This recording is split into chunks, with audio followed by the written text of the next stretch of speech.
Hello everyone. The question is a consultancy company at the time of inflation reduced the number of employees in the ratio 18:7. इसका मतलब है कि पहले जो employees थे initial वो 18 थे अब 7 हो गए. ठीक है. And the average salary per employees was increased in the ratio 8 to 15. पहले अगर सैलरी 8 थी तो कितने हो गया 15 हो गया पर head. By doing so, the company saved 97,500. What is the current expenditure of the company on salary? Okay, तो हम सबसे पहले मानेंगे कि let the initial number of employees, okay, be 18x and अगर पहले 18x थे तो अब कितने होंगे फाइनल जो नंबर ऑफ एम्प्लॉयज होंगे वो कितने हो जाएंगे 7x हो जाएंगे. ठीक है. एंड उसमें कितना होगा इनिशियल सैलरी कितनी होगी टोटल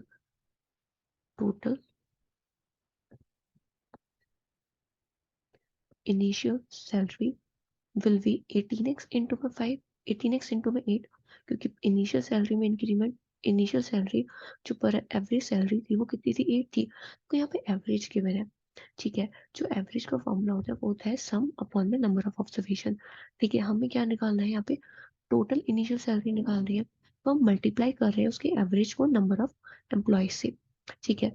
अब यहाँ पे जो एवरेज था वो कितना था 8 था एंड नंबर ऑफ एम्प्लॉयज कितने थे 18x थे तो इसलिए हमने 18x को 8 से मल्टीप्लाई कर दिया. We will get 144x. ठीक है. अगर हम बात करें टोटल फाइनल सैलरी कितनी है that will be 7x into 15. ठीक है. कितना हो जाएगा 105x हो जाएगा. अब पहले तो कंपनी का जो एक्सपेंडिचर था वो 144x था अब कितना हो गया 105x हो गया.